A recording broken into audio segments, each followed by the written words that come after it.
Hey everyone, my name is Jason. Just a quick introduction if you don't know who I am. I was one of the first, I believe, NA streamers of King's Raid when the game launched. The devs have recently made a new post via their official Discord for the game's re-release after its end of service last month. The post goes over a ton of things that they're planning to change. Just a caveat that this is the first dev note that they're releasing, so there are bound to be a ton of changes and a ton of future dev notes that go into detail about what they're changing. But if you knew me from back then, let me know in the comments. If you don't, then that's fine. I was essentially an endgame player, one of the high-ranked players in World Boss and Arena at the time, who streamed in NA times on the NA server with, if you remember, I used to have multiple emulators, and I used to do a bunch of early game progression guides for players on all the different ways you can progress, all the way up until characters like Dark Castle and Dark Frey essentially just stole the thunder, and they were the best way to do all the content. So, cool if you remember me. Also cool if you don't. Happy to meet you all. But yeah, let's get into the notes. So, the first thing they talked about is easing hero growth. They're exploring ways to make unique weapons and unique treasures obtainable in-game through farming content like chapters and raids. Getting unique weapons and unique treasures as a non-spender without events that gave tickets for free was actually kind of difficult. You only had, the main way to get it was through Arena Store, where you got to select what weapons you got. I believe, if it's what I remember, was like one weapon or something per week. I could be wrong, it could be less even. But getting them previously was really difficult due to the rates at which it took to awaken weapons all the way to 5 stars. Maybe I'll make a future video on why that system was like back then was a little bit difficult. But eventually you would get it, and it's due to the way weapons and treasures enhancement system was, where every time you failed, you would get an increased rate the next time. So if the base is 25% and you failed, you would go up to like 28% the next time or something like that, and it would continuously go up until you pass. If they're making unique treasures and weapons farmable in campaign and raids, already a big W, more obtainable for people who take the time to actually play the game. So that's a good thing, no matter what. More ways is always better. Free ways is even better. So it already seems like they're going in a direction that requires you to spend less than what it was when the game was officially a thing. So huge W in my book. So treasures were also a hard way.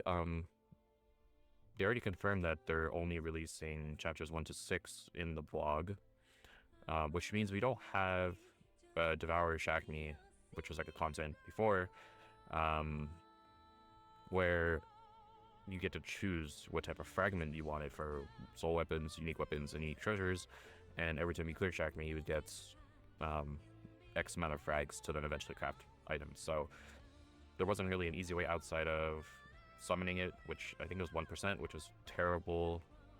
Selectors, which they gave a ton over time for free, and then challenge raid I think was the only other one, which was a solo content that you ranked, you got shards, and then that was your way of getting it. And I think if you were in higher ranks, you got a ticket for free.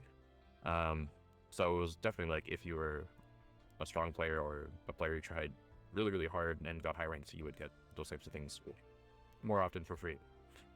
So yeah, my questions were overall, will they be made fully farmable within fragments, which is what I'm assuming. Are there going to be like a currency to drop that allows you to select and trade like they do in Arena? And will these things also include things like NPC unique weapons and treasures? Because those are also extremely difficult and a super long process to get, which they haven't mentioned. So, big W. Things they haven't answered about unique treasures is how easy it'll be to reroll subsets, because each unique treasure had a subset reroll. Nothing mentioned about that. And then, are they planning on making unique weapons and treasures easier to awaken to 5 stars? For example, the base rate from 0 to 1 was 100%, because you're essentially stacking a 0 star into another 0 star, and then it went down to 50%, and then 25%, and then 10%, and then down to 1%, I believe, when you're 0 starring into a 4 star to get 5 stars. So I believe this won't change due to the fact that they're making the set items farmable. So we'll see. I would say either change one or the other, but I think the ability to get them more often is the better choice. So the next thing they really touched on was skill balance. This was the reason why essentially the game died previously. I wasn't playing when this happened, but it was such a big deal that I even heard about it after I stopped playing. So they did like a whole like numbers balance, which was essentially a way to balance characters and certain units and stuff like that. And they're changing them to be be more synergistic between each other, which previously was majorly a if you were a physical unit, you played really well with other physical units, and if you're a magic unit, you paired very well with other magic units. And there weren't very many teams that effectively use both. Maybe up until later, there were new characters that I don't remember seeing, but I did take a look at different characters and stuff, especially ones I didn't recognize. And they did seem to be more along the lines of like general plug-and play that they can use essentially anywhere. So a lot of people really liked the ability to customize their characters. So, you know, players who use characters like Jane, Lackrack, Chase, Theo, you know who you are, content creators. If you ever see this video, please say who you are. You were awesome back then. I know you guys know who you are, who love these characters. Or if you were part of the community back then, you know who the content creators are for this. Name them in the comments below. Meta wasn't necessarily a thing that people enjoyed. If you like the character, you should, use them and be able to have fun with them. So this change could be better for people who like specific characters that weren't considered that good back then. So they might eventually make all characters viable and usable. And if you were a fan of those characters, you thought that anyways. So it was a good way to make the game accessible to more players. So this could be a good change, but I'm not sure. Not really sure about what their specifics are on what they're planning to change. But the next thing is also a way to balance characters. They're changing the Transcendence perk system, which apparently people had trouble with this, or they said overly complex. I don't really know what that means. I don't remember ever having issues with this. You would change your character's Transcendence perks based on the content they were doing. If you're doing PvP, you would change them for PvP. If you're doing raids or normal content, you would change it for that. So I don't really understand why people thought it was complex, or what they thought that was complex about it. Maybe they'll go into detail. Maybe they'll change it only simply to simplify it or something. I'm not really sure. But this was like a cool way to play a character a certain way that you wanted to. So were there best versions of characters? Absolutely. It wasn't that hard to figure out. But maybe they'll make it simple for more people. This is arguably the most major change, was changes to soul weapons. Now, soul weapons were a massive power boost to characters. It made characters viable alone.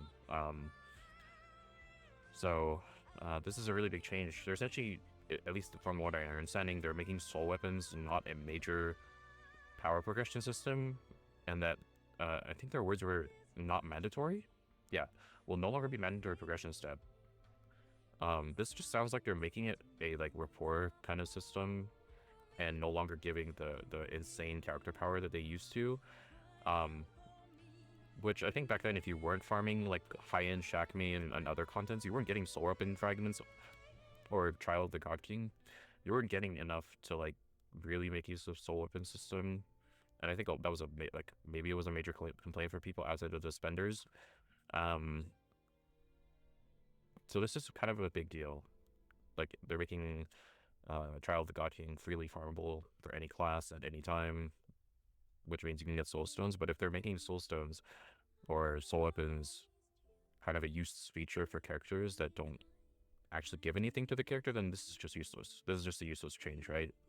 You can get the ones that you want, W, but they're actually not useful long-term, question mark. So, I don't mind the Trial of the God King change, but why make soul weapons not mandatory if this change is like the big thing, right? So I have a lot of questions. We'll see later. Maybe they'll change or go into details about how they're specifically changing soul weapons, but for now this is just way too vague, and I'm just making a bunch of nonsensical guesses as to what their plans are based on what I saw when I used to play the game. So this is a huge W. King's Raid on PC. Getting a PC client is something more developers should think of investing in as soon as possible. People who expect to play this game on mobile are not the majority, at least in my opinion. These types of games specifically, they are very obtainable on mobile because they're auto-friendly, but at least for me, I spend way more time on my computer than I do on my phone. They're releasing on Steam, so that's a big deal. Purchasing on Steam is a little bit annoying, but that's fine. At least you get frame rates and high resolution support, which is great. Don't need to have an emulator for this, which is a good thing, because back in playing like 4 or 5 emulators at the same time on BlueStacks was just terrible. But at least this will be fine. This is a big W no matter what. If you don't think this is W, then I don't understand you, but this is automatically a huge W. Yeah, they're saying chapters 1 to 6 will be available, with chapters released every 1 to 2 months. That's a pretty fast release pace considering the game end of service after chapter 10. Content like Devour, Shack Me, and Trial of the God King were after this point, I believe. So actually no, Trial of the God King was in chapter 6, I believe. So yeah, and then Shack Me was in later chapters, and a bunch of other content was in later chapters, so we'll see. This is fine, I think. Chapter 1 to 6 should not be hard for players to get through, I believe. It'll come by really fast. I'm thinking of covering the game on my website, or on a website that I work with called Loot and Waifus. We're planning on making a guild. We're not going to be competitive. I don't think the idea is to be competitive. I've had my competitiveness in King's Raid when the game was originally a thing. I'm not really looking for that anymore. We're going to just have fun, do our best, try out the different game modes, and then hopefully they answer these questions here at the bottom that I kept in touch. It's like, our heroes probably going to be attained the same way via swiping or the in-system, or are they going to make the in-system faster to get characters faster, stuff like that. NPC acquisition and with their unique treasures and weapons, which is the same thing. No mention of that yet. You know, characters like Gladdy and Juno and May and Loman and Nikki and stuff like that. They were cool, really cool characters, in my opinion, some of the better designed ones.